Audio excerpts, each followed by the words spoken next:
বিষ কামড়ে দিয়েছে মা। আমি যেন কথা বলতে পারছি না মা। আমার আমার সর্বশরীর আমার শুয়ে আসছে কেন মা? আমার চারিদিকে আসছে কেন মা?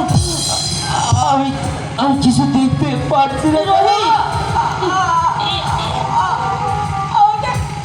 আমাকে কিভাবে জমিয়ে ধরো বাবা? আমি যে অনেক কি ছুটতে পারছি না। ও মা, আমার মাঝে সময় ফুরিয়ে এসেছে মা। যাওয়ার সময় আমার বাবার সঙ্গে আমার দেখা হলো না। যদি তোমার কোনোদিন বাবার সঙ্গে দেখা হয় না মা, তোমার কি বলো মা?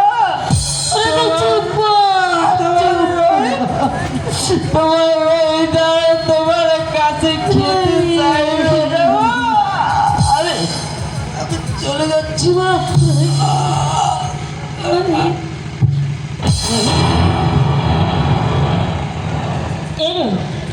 কথা বলতে বলতে থেমে গেলি কেন বাবা?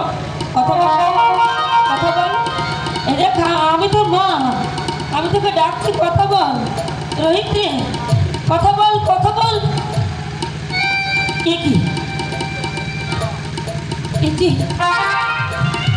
একেবারে অসাড় পেয়ে গেছে।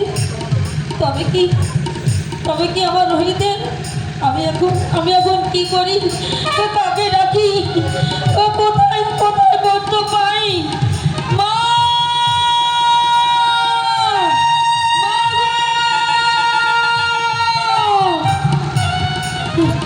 বাবা কথা বল। এই যে শহরের বেটি, বলছি সমস্ত কাজকর্ম ফেলে রেখে ওই ছেলেকে নিয়ে শোয়ার করা হচ্ছে বুঝি? না এদিকে যে আমার পূজার সময় হয়ে যাচ্ছে, সেদিকে কি তোমার খেয়াল আছে? দেখো মা, দেখো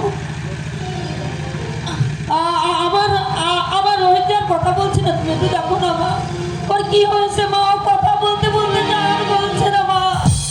ও মা, হয়ে গেছে।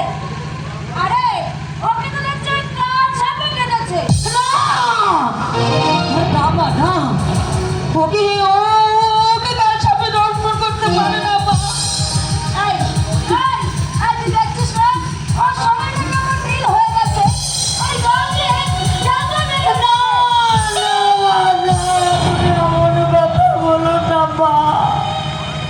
তুমি বলে দাও এখন আমি কি করবো মা?